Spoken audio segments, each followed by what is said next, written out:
Bonjour à tous, je suis Thomas Brouillet, je fais du développement depuis une petite quinzaine d'années. Je suis actuellement tech lead à la Société Générale et aujourd'hui je vais vous parler d'event sourcing et de CQRS et plus spécifiquement de ce qui peut mal tourner quand on fait de l'event sourcing et du CQRS. Alors ces deux patterns, ils ont un peu plus d'une dizaine d'années, ils se répandent de plus en plus. On fait des choses assez extraordinaires avec, mais ils viennent avec un certain nombre de pièges. Des pièges qui sont assez impactants parce que ce sont des pièges qui ont trait au design de l'application, à son architecture, et des pièges qui peuvent aussi rester invisibles assez longtemps. Pour parler de ces pièges, on va utiliser comme fil rouge une petite application qui va nous permettre de gérer des sprints, donc dans le cadre du Scrum. Une application dans laquelle on aura donc des sprints et des tâches qui sont rattachées ou non à ces sprints. Alors, en première analyse, comme on se rend compte qu'on a des tâches qui vont être un peu rattachées à aucun de nos sprints, on va partir sur une modélisation à base de deux agrégats. Un agrégat pour les tâches, un agrégat pour les sprints. On va voir comment ça se déroule.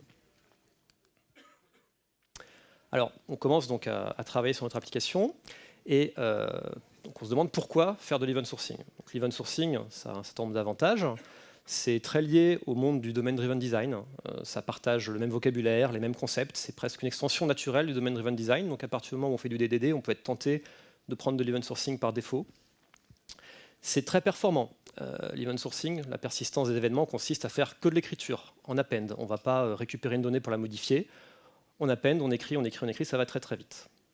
L'autre avantage de l'event sourcing qui est souvent mis en avant, c'est qu'on a, out of the box, une piste d'audit. Ça peut être utile pour le debug, ça peut être utile pour de l'audit si, au niveau fonctionnel, vous en avez besoin dans votre application. Dans la mesure où vous stockez tout ce qui arrive à votre système, c'est très facile de retrouver ce qui s'est passé. Et puis c'est assez à la mode. Ces dernières années au Devoxx, il y a eu pas mal de talks sur l'event sourcing, donc allons-y. On peut se poser la même question sur le CQRS, qui a aussi ses avantages. Le premier, c'est qu'on peut avoir deux modèles de données, un pour l'écriture, un pour la lecture. Donc en général, on aura un modèle normalisé pour l'écriture et dénormalisé pour la lecture. Avoir un modèle dénormalisé, ça va aussi nous amener des performances assez élevées pour ce qui est la lecture. Le CQRS, c'est aussi un pattern qui nous permet de faire du scaling de manière assez efficace. On peut avoir une instance ou deux qui gèrent les commandes et autant d'instances qu'on veut derrière pour faire la partie lecture. Donc quand on fait du web, c'est quand même assez intéressant. Et de la même manière que l'event sourcing est à la mode, le CQRS l'est aussi. Donc allons-y. Les pièges dont je vais vous parler là il y en a trois principaux. On va parler de persistance, qu'est-ce qu'on sauvegarde. On va parler de logique métier, dans une architecture CQRS, où est-ce qu'on place la logique métier. Et on terminera en parlant un petit peu du périmètre de nos agrégats et des transactions qui permettent de les persister. Si on prend le cheminement normal de l'exécution d'une commande dans un système event sourcé, par exemple dans le cadre d'applications de gestion de sprint Scrum, on peut avoir un utilisateur qui va compléter une tâche, donc on a une commande qui arrive, cette commande va générer un événement, l'événement en question ensuite mettra à jour l'état de notre agrégat. On peut avoir au passage un autre event handler qui va lui, lors de la réception de cet événement, envoyer un email pour informer les gens qui sont intéressés par l'évolution de la tâche qu'elle a été complétée. Donc, qu'est-ce qu'on se demande d'abord, c'est qu'est-ce qu'on va persister. On peut être tenté en première intention de persister la commande. Après tout, c'est l'input de notre système, c'est ce qui arrive dans notre système, donc on peut avoir envie de la sauvegarder et de reconstituer l'état de notre système quand on redémarre l'application en rejoignant toutes les commandes qui sont appliquées dessus. Le problème que ça va avoir, même les problèmes, parce qu'il va y en avoir plusieurs, c'est que déjà notre code n'est pas forcément déterministe. C'est assez difficile de faire du code déterministe, et si ce n'est pas le cas, évidemment, quand on va rejouer toutes les commandes, on va se retrouver avec un état qui va différer à chaque fois qu'on va redémarrer l'application. Le second souci, même si le code est déterministe, ça va être l'évolution de la logique de l'application. Imaginons, dans cet exemple, qu'au lieu de passer notre tâche à done lorsqu'elle est complétée, on la passe à ready to release. Ça veut dire que lorsqu'on fait ce changement de logique métier, en redémarrant l'application, on rejoue toutes les commandes, et là, toutes nos tâches qui étaient done se passent au statut ready to release. C'est assez problématique. Le troisième souci qu'on peut avoir en faisant ça, c'est tous les events, tous les événements qui arrivent dans notre handler qui envoie des emails. S'ils sont recréés et retraités à chaque fois qu'on redémarre, on va renvoyer des milliers et des milliers d'emails à chaque fois qu'on redémarre l'application. Donc, on voit bien que ce n'est pas une bonne idée forcément de persister la commande et se baser dessus. C'est pour ça qu'il faut vraiment faire attention à persister uniquement les événements. Il faut également faire attention à ces événements lorsqu'on les rejoue, à n'impacter que l'état du système, à faire bien attention à ce que les handlers, comme l'envoi d'email, soient complètement ignorés lors du rejeu, sinon on a des effets de bord qui vont poser problème. Après, ça n'interdit pas complètement de persister la commande, on peut avoir envie de le faire pour persister l'intention de l'utilisateur, c'est quand même intéressant, mais ça doit toujours être en plus de la persistance de l'événement, pas à la place. Second souci, où est-ce qu'on place la logique métier? On a notre application Scrum. On se dit finalement, bon, la logique, elle n'est pas très compliquée. On se contente surtout de sauvegarder et d'afficher quelques informations. Voilà. On se dit, on fait du CQRS. Finalement, pourquoi ne pas tout mettre directement dans la projection, avoir des agrégats quasi vides, donc pas de logique métier plus que ça. On se contente d'avoir des événements. Les événements sont dénormalisés dans notre vue, donc, via l'étape de projection. Et tout marche très bien. Jusqu'au jour où, et ce jour arrive de manière quasi certaine, on a besoin de récupérer des informations sur notre système pour traiter une commande. Et donc là, dans la mesure où les agrégats sont vides, et la logique métier ne se situe pas dans la partie commande, on va être obligé de faire un appel à la partie vue. Or, en CQRS, la projection des événements se fait de manière asynchrone.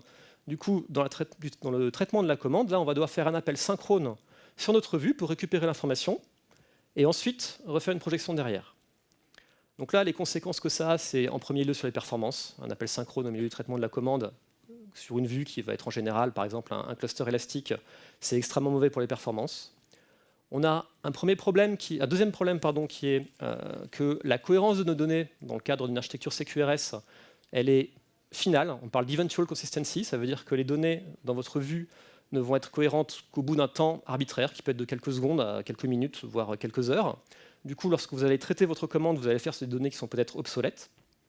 Et le dernier problème que ça pose, c'est si vous diffusez vos événements vers l'extérieur, comme les événements n'ont pas été produits par de la logique métier, tous les consommateurs vont devoir la réimplémenter de leur côté. Donc, sur ce cas, la préconisation elle est extrêmement simple. La logique métier, vous la mettez toujours côté commande. Il faut vraiment respecter cette séparation stricte. Sinon, vous allez vraiment au-delà de graves problèmes qui vont être assez chers à corriger le jour où vous en rendrez compte. Troisième sujet, la définition du périmètre de nos agrégats et la manière dont on les persiste via des transactions. Donc, pour en parler, on prend le cas d'une règle métier assez simple qui consiste à dire que pour un certain nombre de tâches qui composent un sprint, on va agréger leur statut pour obtenir un statut de sprint. Pas très compliqué. Donc on se demande, cette règle métier, où est-ce qu'on va la placer? On peut être tenté de la placer dans la projection, comme on vient de le voir juste avant. On a vu pourquoi c'était une mauvaise idée. Donc on peut se dire, on va faire un calcul à la demande. Après tout, c'est pas très compliqué lorsqu'on veut savoir dans quel statut se trouve le sprint A, de récupérer toutes les tâches qui le composent, de faire notre petite comparaison et d'avoir le statut. Donc ça va être assez gênant, assez facile pour une tâche, pour une application de gestion de sprint. Beaucoup plus gênant si vous avez une volumétrie plus importante, parce qu'évidemment, récupérer toutes les tâches, ça a un coût en performance qui n'est pas négligeable, et à mesure que votre application et vos données vont grossir, ça va être problématique. Et le vrai souci que à la fois la logique dans la projection et le calcul à la demande posent, ça va être aussi que vous perdez complètement l'audit sur votre agrégat. C'est-à-dire que votre statut, vous allez être capable de l'avoir à un instant T. Par contre, son évolution, son historique, c'est absolument perdu. Vous avez vraiment une valeur instantanée et rien de plus. Donc, à partir de là, on se dit, on va placer la donnée de statut de sprint dans l'agrégat du sprint pour qu'elle soit persistée grâce à notre event sourcing. Et comme c'est une règle métier, et comme le domaine driven design nous dit qu'un invariant, donc une règle métier, doit rester au sein d'un même agrégat, on va être tenté finalement d'avoir un agrégat unique pour avoir à la fois le sprint et les tâches. Donc un agrégat sprint, une petite liste de tâches à l'intérieur. Comme ça, on est certain que notre invariant va être respecté. Ça va marcher correctement au début, jusqu'au moment où on va avoir des accès concurrents de plus en plus nombreux. Et là, si on a deux utilisateurs qui veulent modifier même ces deux tâches différentes en même temps, on va devoir placer un log sur notre sprint et on va commencer à avoir des problèmes de concurrence, de contention. Le second souci, ça va être la granularité de notre design. Si vous vous souvenez du slide du début, on a des tâches qui n'appartiennent à aucun sprint. Du coup, là, on est un peu embêté. Peut-être qu'on va être tenté de créer un sprint tâche seul. C'est vraiment pas terrible. Et le troisième souci, ça va être le scaling. Pour une application de gestion de sprint, on peut dire, voilà, un sprint, c'est 10, 20, 30 tickets maximum. Dans d'autres contextes, si vous avez un nombre de tâches qui est très très élevé, à chaque fois que vous allez vouloir consulter le statut d'une tâche, vous allez devoir recharger l'intégralité du sprint depuis le store, et donc ça peut commencer à poser des problèmes. Alors on se dit, bon, on va repartir sur notre idée de design initiale, qui est de découper notre objet métier en deux agrégats. Un agrégat pour les tâches, un agrégat pour le sprint. Donc là, ça marche mieux, mais ça pose aussi des problèmes. Le premier souci qu'on a, c'est qu'on retombe sur le problème d'eventual consistency. Comme on a deux agrégats, on va vouloir faire deux transactions séparées, et donc, une fois que la première transaction est effectuée, mais que la deuxième n'est pas encore terminée, votre système est dans un état incohérent. Alors ça peut être acceptable selon les cas métiers, c'est quelque chose à voir avec votre business. Après tout, pour une application de gestion de sprint, ce n'est pas forcément gênant que pendant quelques secondes, même si toutes les tâches sont au statut done, le sprint soit encore in progress. Le second souci que ça va poser, c'est un problème de fragilité.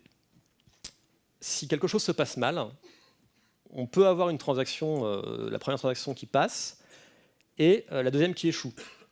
La transaction, alors quand je parle de transaction, là je parle de transaction au sens base de données. Du coup, l'idée quand on dit qu'on modifie un agrégat dans une transaction, c'est d'utiliser ces mécanismes de base de données pour protéger son intégrité. Si vous avez deux transactions et que vous avez une règle métier qui s'applique sur deux agrégats, forcément vous avez un risque, si la deuxième transaction échoue mais que la première a déjà réussi, que vos données se trouvent dans un état au final qui soit incohérent. Le troisième souci que ça pose de cette modélisation à deux agrégats, c'est la complexité. Un des intérêts de l'event sourcing, c'est d'avoir une piste d'audit facilement lisible. Même si vous ouvrez votre event store, vous voyez votre liste d'événements, c'est assez facile à suivre. Si vous avez deux agrégats qui évoluent plus ou moins ensemble, vous allez devoir commencer à comparer les timestamps, à avoir une piste d'audit qui consiste à devoir corréler 1, 2, 3 stores. Bon, ça devient assez complexe. Donc là, on se rend compte que deux agrégats, ce n'est pas forcément la panacée non plus. Alors on fait quoi? Il n'y a pas de solution absolue. Ça va vraiment dépendre de votre use case.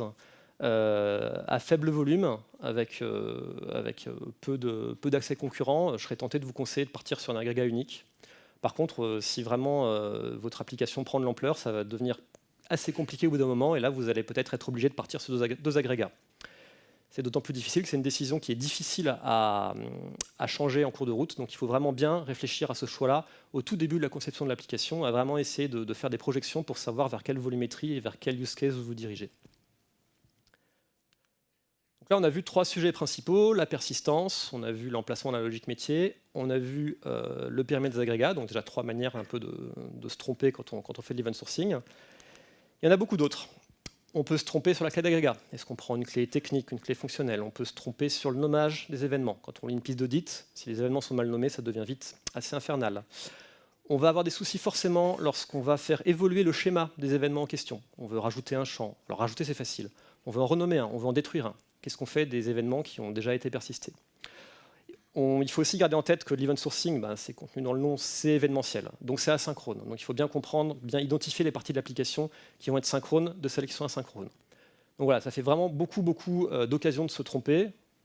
Donc il faut vraiment être très attentif au tout début du design d'une application qui fait de l'event sourcing et ou du CQRS.